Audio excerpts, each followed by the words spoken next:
नमस्कार दोस्तों, भाइयों बहनों एवं मेरे भारत के सभी मित्रों, आप सभी लोगों का स्वागत। भारत देश के सभी लोगों का स्वागत कर रहा हूं मैं इस वीडियो में। आपको बता दूं दोस्तों, दुनिया के भारत देश में होने वाली एमटीएस और हवलदार की रिक्रूटमेंट जो कि सीबीआईसी और सीबीएन जैसे विभागों में हो रही है आज के समय पर 2023 ईयर में, जिसके रिगार्डिंग नोटिफिकेशन काफ़ी पहले आया था, जून मंथ में आया था, जिसको पता है। आपको बता दूं 2023 के जून मंथ में इसका नोटिफिकेशन आया था। भारत देश में गवर्नमेंट ऑफ इंडिया के द्वारा सेंट्रल गवर्नमेंट की जॉब जो कि एसएससी द्वारा, स्टाफ सिलेक्शन कमीशन द्वारा, सीबीआईसी और सीबीएन नाम के विभागों में MTS means multi tasking staff, इसके अलावा हवलदार जैसी पोस्टों पर वैकेंसी निकाली गई थी, जो कि जून मंथ में निकाली गई थी, जिसके रिगार्डिंग बोला था उन्होंने कि हम 1558 लोगों को इन पोस्टों पर रिक्रूट करेंगे, जो कि एक गवर्नमेंट जॉब रहेगी, जिसके लिए क्वालिफिकेशन 10th पास थी। जिन लोगों ने भी फॉर्म भरा था और एग्जाम दिया है, उनको बता दूं दोस्तों, आपकी फाइनल वैकेंसीज अब आ चुकी हैं। मतलब कि हमें देखने को मिल रहा था कि एमटीएस की जो नोटिफिकेशन वैकेंसी थी, उसको लेकर काफ़ी ज़्यादा डाउट था लोगों में कि यार वैकेंसी जो आप दे रहे हो यहाँ पर, उसमें थोड़ा कन्फ्यूज़न है, हमें जो है ये कम लग रही है।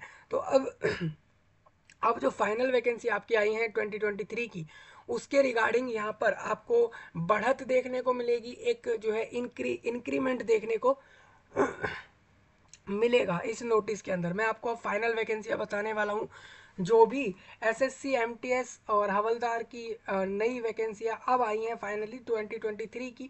अगर बात करें दोस्तों, इसके लिए फॉर्म नहीं भराए जा रहे हैं, अब फॉर्म आपके भरवा चुके हैं, एग्जाम भी ले चुके हैं। आपको बता दूं इसका नोटिफिकेशन जून मंथ में आया था, और तब ही इसकी एलिजिबिलिटी क्वालिफिकेशन सारी कुछ नोटिफिकेशन में दी गई थी। जिन लोगों ने फॉर्म तब भर दिया था अच्छी बात है, नहीं तो आप ऐसा भी कर सकते हो कि आने वाले एमटीएस के रिक्रूटमेंट में भी 2024 के लिए भी आप शामिल हो सकते हो। यानी आप 2024 के नोटिफिकेशन को देखते हुए वहाँ पर भी जॉब लेने जा सकते हो। आपको बता दूं, ऐसा नहीं है कि आखिरी मौके होते हैं, हर साल आपको रिक्रूटमेंट देखने को मिलेंगी। आपको करना क्या होता है, 10th प्लस, अगर 10th प्लस कोई जॉब आ रही है तो मेरे हिसाब से उसमें कोई ज़्यादा ऐसा कोई बड़ा सिलेबस है नहीं, आप आसानी से उसका सिलेबस देख के प्रिपेयर कर सकते हो। हालांकि 12th 10th लेवल की तो वैकेंसियाँ बहुत ही आसान होती है। ग्रेजुएट्स की भी मैं देखूँ अगर सीजीएल और ये सीएचएसएल जैसे एग्जाम्स, इनका कोई ज़्यादा ऐसा कोई पीक वाला सिलेबस है नहीं। मेनली जो है इसमें दो से तीन ऐसे एग्ज़ाम हैं इंडिया कंट्री में, स्पेशली इंजीनियरिंग, मेडिकल और आपके सिविल सर्विसेज। इनके अलावा मैं जो है अभी इनको ही एक मैं जो है मीडियम लेवल का एग्ज़ाम मान रहा हूँ। हार्ड इन्हें भी मान नहीं रहा हूँ, क्योंकि इनका सिलेबस आपको पहले ही दे रहे हैं, तो आप लोग इसके लिए प्रिपेयर कर सकते हो अपने अकॉर्डिंगली। तो इस हिसाब से हार्ड कुछ भी नहीं होता है, आपको सिलेबस दिया जाता है तो आप उसके अकॉर्डिंग प्रिपरेशन करके उस एग्ज़ाम को देकर अपनी जॉब ले रहे होते हो। तो यहाँ पर 8 दिसंबर की डेट में एक नोटिस आया है फाइनल वैकेंसी का, जिसको पूरा इस वीडियो में डिस्कस किया जाएगा कि कितनी वैकेंसियाँ दी गई हैं। वो आपको बताएंगे किस किस जगह पर, किस रीजन में, किस कैटेगरी वाइज कितनी वैकेंसियाँ अब हैं, और एज ग्रुप वाइज आपको बताऊंगा। और साथ में यहाँ पर आपको ये नोटिस प्रोवाइड कराया गया है, आप सभी लोग जाकर देख सकते हो। ऑल इंडिया रहेगा, आप अगर हरियाणा, झारखंड, उड़ीसा, मेघालय, मणिपुर, केरला, कर्नाटका, असम, वेस्ट बंगाल, त्रिपुरा, तेलंगाना या किसी भी जगह से देख रहे हैं एवं किसी भी जगह की वैकेंसियों को लेना चाह रहे हैं, तो आप सभी के लिए वीडियो खास रहेगा। अब इसमें मैं आपको एक चीज़ दिखा दूँ, ये इनका एसएससी का ऑफिशियल वेबसाइट है, यहाँ पर आपको लिंक दिख ही रहा है, और ये सब आपको वीडियो के नीचे प्रोवाइड कराए गए हैं। सबसे पहले आप ये देखिए, ये वाला नोटिस है, इसको डिस्कस किया जाएगा। हवलदार और साथ में मल्टी टास्किंग स्टाफ दोनों की वैकेंसियां हैं, और इनको अब फाइनल वैकेंसीज कह रहे हैं। मतलब कि आप ये मान सकते हो कि अब ये वैकेंसियां आगे चेंज नहीं होंगी। अगर एसएससी खुद ये कह रहे हैं कि हम जो है फाइनल वैकेंसी कह रहे हैं इसको, इट मीन्स दैट कि इसकी वैकेंसी अब हो सकता है इसमें चेंजेस ना देखने को मिले।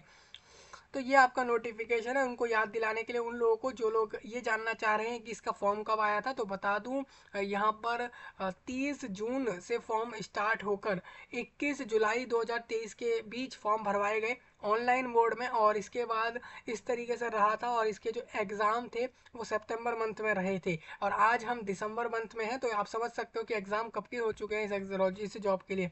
यहाँ पर रहा क्या था, मल्टीटास्किंग नॉन टेक्निकल स्टाफ के लिए एक वैकेंसी थी, और इसके अलावा हवलदार पोस्ट की वैकेंसियाँ थी। तो आप उसके रिगार्डिंग देख सकते हो कि वो पोस्ट है क्या, एलिजिबिलिटी क्या होती है, उसमें क्वालिफिकेशंस क्या होती है। अगर मैं नोटिफिकेशन की बात करूँ तो ये वैकेंसी इन्होंने एमटीएस में 1198 दी थी। वहीं पर इन्होंने हवलदार जो इनको CBIC और CBN के अंदर चाहिए, इसमें इन्होंने 360 वैकेंसियाँ दी थी। अब मैं आपको बता दूं दोस्तों, इन वैकेंसियों को अभी देखा ये गया है कि इस ये जो नोटिस आया है इसमें आपकी वैकेंसियाँ बढ़ी हैं। कई बार हमें देखने को मिलता है वैकेंसी चेंज जिसमें घटती हुई है, तो यहाँ तो स्पेशली आपकी वैकेंसियाँ बढ़ी हैं, यानी आपका फ़ायदा ही हुआ है। अब रिजर्वेशंस आप जानते हो, SC ST OBC ये सब होते हैं, तो आप सभी लोग बाकी सारी चीज़ें नोटिफिकेशन से समझ सकते हो। जो लोग पहली बार अभी देख रहे हैं MTS के बारे में और वो भी अपना प्लान कर रहे हैं कि हाँ यार आने वाले समय में हमको MTS के अंदर जाना है, हवलदार में जाना है और हमें ये वैकेंसियाँ चाहिए, ये जॉब चाहिए। बेसिकली इसमें जो रहता है वो ये रहता है कि आप all across the India country एवं आप नेपाल भूटान जैसी जगहों के से भी इसमें फॉर्म भर पाते हो। स्पेशली अगर बात करें, अगर आप दूसरे कंट्रियों के हो तो आपके पास ये जरूर होना चाहिए कि आप परमानेंटली आप सेटल्ड हो गए हो इंडिया देश में, तो ही आप लोग इन फॉर्म को भरते हो इन जॉब्स के लिए, जो कि इंडियंस के लिए स्पेशली होती हैं। लेकिन आप लोग अगर लेना चाहो दूसरे देश के लोग तो आप लोग ले सकते हो, बट शर्त ये रहती है कि आप लोग अब परमानेंटली भारत रह रहे हो या परमानेंटली आपने जो है भारत को अपना एक निवास मान लिया हो। इस तरीके के लोगों को ही फॉर्म भरने दिया जाता है, बट ऐसे सिर्फ मानने से नहीं है, with the proof of your documents according with that तभी आपको माना जाता है। तो मतलब कि आपके पास अगर वो सारे प्रूफ्स हैं, दैट मीन्स इसका मतलब यही हो जाता है कि आप भाई सही में अब भारत को परमानेंटली सेटल भारत में मान रहे हैं अपने आप को, और तभी आपको ये जॉबें ऑफर करी जाती हैं। बाकी इंडियंस के लिए तो सिंपल ही है कि वो नेशनैलिटी दिखाते हैं तो उस बिहाफ पर वो अप्लाई कर पाते हैं, और ये सर्टिफिकेट हर कोई बनवा सकता है। कुछ कंडीशंस आप देखकर वहाँ से अप्लाई कर सकते हो। हाँ, और एक चीज़ और याद रखिएगा दोस्तों, आप देखेंगे तो भारत देश काफ़ी बड़ा है बात करें तो इसमें अगर आपके पास नेशनैलिटी है तो आप समझ लो, या फिर आपके पास सिटीजनशिप ऑफ इंडिया है, तो आपके पास कितने अपॉर्चुनिटी ओपन हो रहे हैं इसमें, आप मानोगे नहीं, लाखों की संख्या में अपॉर्चुनिटी ओपन हो जाते हैं। हर विभाग में आप जाओगे ना देश में, आपको जॉब दी जाएगी सिर्फ इसलिए कि आपके पास नेशनैलिटी ऑफ इंडिया का सर्टिफिकेट है सिर्फ। तो आप देख सकते हो एक सर्टिफिकेट का क्या वैल्यू यहाँ पर दिखाया जा रहा है नेशनैलिटी वाला, तो वो आपको यहाँ दिखेगा। एज लिमिट आप देख सकते हो, ये 18 से 25 और 18 से 27 दो एज ग्रुप थे यहाँ पर अप्लाई करने के लिए। दोनों के लिए आप देख सकते हो यहाँ पर इन्होंने कंडीशंस दी हुई थी। मतलब मेनली यहाँ पर इनको जो CBIC के अंदर हवलदार चाहिए ना, जो कि डिपार्टमेंट ऑफ रेवेन्यू के अंदर ले रहे थे ये, उसके अंदर 18 से 27 एज बताई गई थी। सेम 18 से 25 एज MTS मल्टीटास्किंग स्टाफ, और साथ में हवलदार जो ये डिपार्टमेंट ऑफ रेवेन्यू के CBN में ले रहे थे उसके लिए इन्होंने 25 मैक्सिमम एज बताई थी। यानी एज ग्रुप में 2 साल का ही फर्क है। याद रखिएगा, आप लोग अगर इन एज को कंप्लीट कर चुके थे तो आप अगर SC ST थे तो आपको यहाँ पर रिलैक्सेशन थे, OBC को भी थे, हर वर्ग को जिनको भी रिलैक्सेशन थे वो इस टेबल में दिए गए हैं। तो सभी लोग इस नोटिफिकेशन को देख लेंगे, हम इसको यहाँ डिस्कस नहीं करेंगे। हमारा मेन काम यहाँ पर वैकेंसियों को डिस्कस करना रहेगा इस वीडियो में, तो हम आपसे डिस्कस कर लेते हैं। फाइनल वैकेंसी आपको बता दूं, मल्टीटास्किंग नॉन टेक्निकल स्टाफ यानी कि MTS जो कि नॉन टेक्निकल है, और हवलदार CBI और CBN में इसका एग्ज़ाम जो रहा आपका, ठीक है, इन्होंने एग्जाम का नहीं बताया। मेनली ये बोल रहे हैं कि 8 दिसंबर को, अब अगर 8 दिसंबर को देखें तो 18 से 25 एज ग्रुप वालों की जो वैकेंसी बता रहे हैं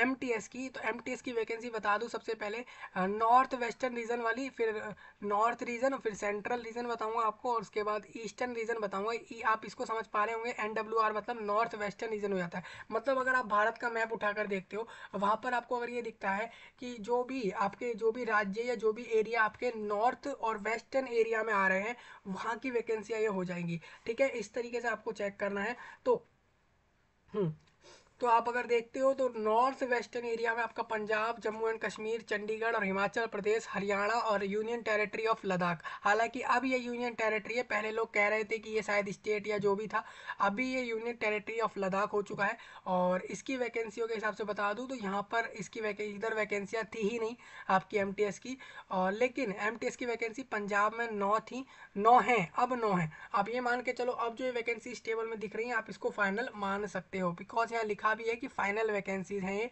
तो मैं आपको बता दूं यहाँ पर पंजाब वालों के 9 वैकेंसी हैं, 9 में से यूआर की 5 है, अनुसूचित जाति की 2, जनजाति की 1 और ईडब्ल्यूएस की 1।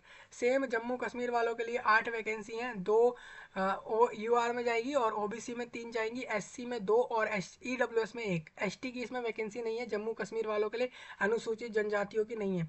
चंडीगढ़ वाले अपनी वैकेंसियां देख लेना, हिमाचल प्रदेश वाले भी देख लेना। बेसिकली ये जरूरी नहीं होता कि आप जिस रीजन में रह रहे हो वहीं की वैकेंसी को ले सकते हो, ऐसा कुछ भी नहीं है। आपको बताना पड़ता है, वो आपसे पहले पूछ लेते हैं, तभी तो उसकी वैकेंसी वो अगर स्टेट वाइज या रीजन वाइज बता रहे हैं, इसका मतलब यही है कि आपकी चॉइस वहाँ पर ली जाती है, मतलब कि आपका इंटरेस्ट देखा जाता है। बेसिकली ये रहता है दोस्तों कि आप लोगों को कोई इसलिए दिया जाता है कि आपको पता लग सके कि आपके एरिया में कितनी ज़्यादा वैकेंसियाँ हैं।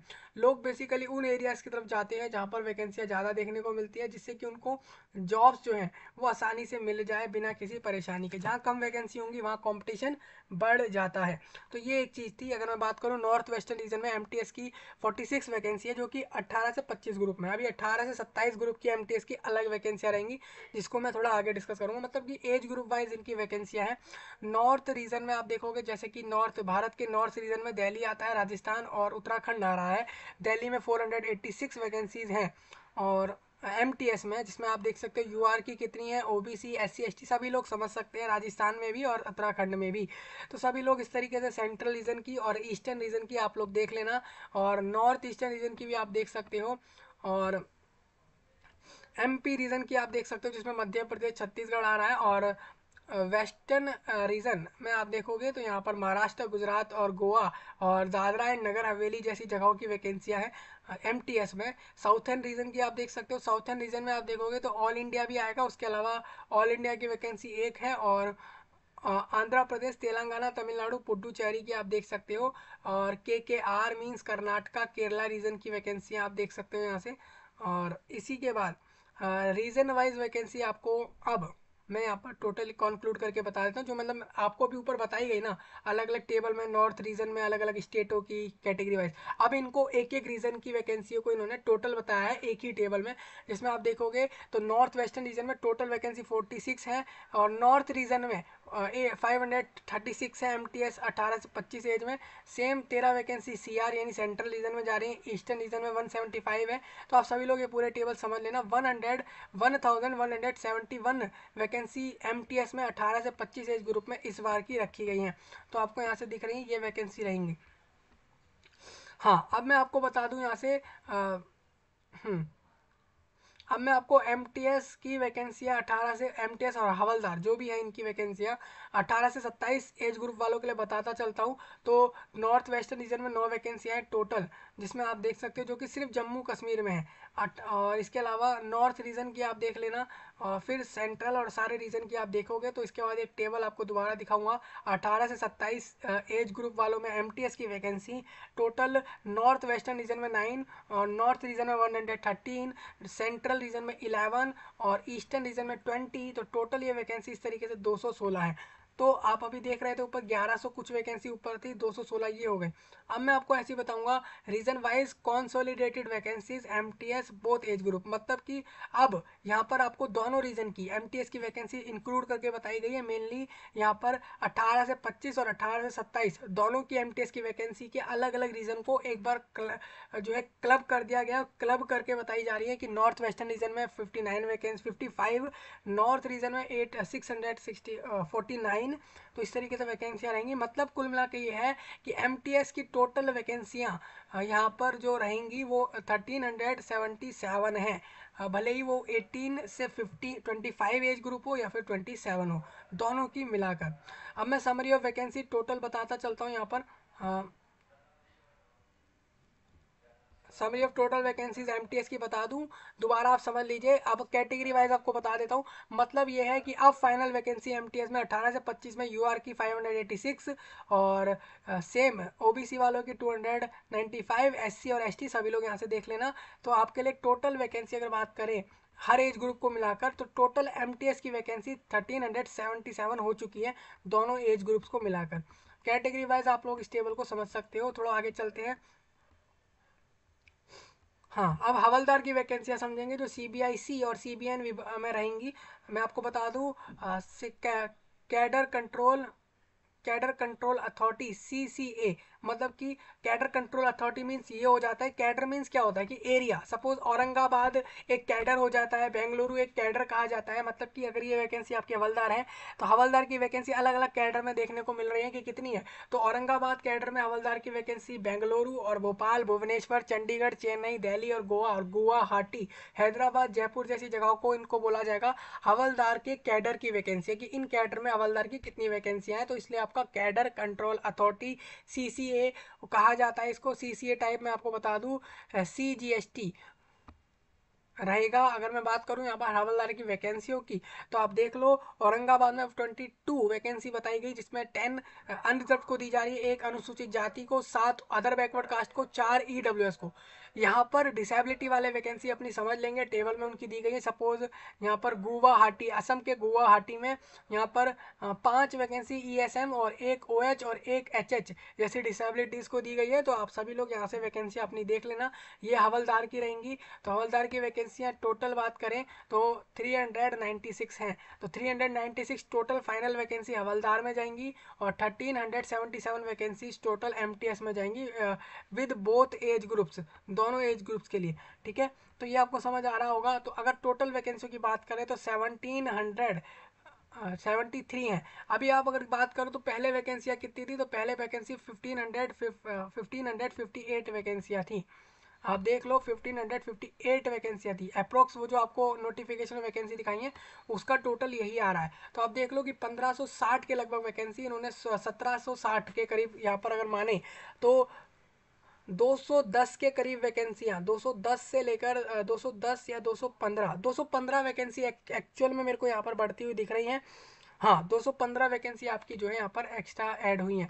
इतनी वैकेंसियाँ और बढ़ी है, तो ये 215 लोगों को और यहाँ से रोजगार या जॉब या काम मिल रहा है, यानी इतने लोगों को और एक्स्ट्रा जोड़ दिया गया है इन वैकेंसियों में। तो आपका यहाँ पर नुकसान नहीं बल्कि फ़ायदा ही हुआ है। सभी लोग इस चीज़ को रीड कर लेना। एमटीएस के लिए बहुत बड़ा अपडेट था, एवं हवलदार के लिए भी ये था बहुत बड़ा अपडेट।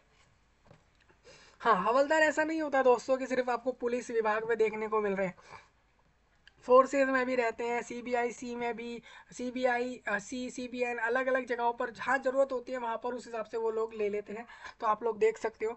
मेनली लोग यही समझते हैं कि हवलदार सिर्फ पुलिस विभाग में ही मिलते हैं, तो ऐसा नहीं होता है।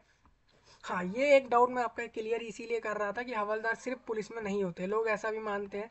तो सबको समझ आ गया होगा ये पूरे वैकेंसियों का टेबल। इसको थोड़ा और आप एनालिसिस कर लेना, थोड़ा इसमें देख लेना। बेसिकली एनालिसिस कुछ करने का ज़रूरत है नहीं अब, क्योंकि ये फाइनल है। मेनली एनालिसिस आप करोगे क्या, यही करोगे कि पहले 1558 वैकेंसी थी और अब इतनी हो गई, तो कहाँ कहाँ कितनी वैकेंसियाँ बढ़ी, आपको यही चेक करना है बेसिकली। वो आप टेबल से समझ सकते हो, तो इस तरीके से आपको समझ में आ जाएंगी। चलिए, हम आपसे मिलेंगे। आप सभी लोग, पहली बात तो इसमें कोई ऐसा कुछ रहा नहीं होगा जो समझ नहीं आता है, फिर भी आप कमेंट कर देना जो भी आपके डाउट रहे, और इस जानकारी को देश विदेश और दुनिया में फैला दीजिए। भारत देश में एक एक गली मोहल्ले तक, हरियाणा, झारखंड, उड़ीसा, मेघालय, मणिपुर, एक एक जगह तक फैलाइए दोस्तों। बहुत बड़ा अपडेट था आप सभी के लिए। मैं आपसे मिलता हूँ नए वीडियो में, तब तक के लिए आप सभी का धन्यवाद।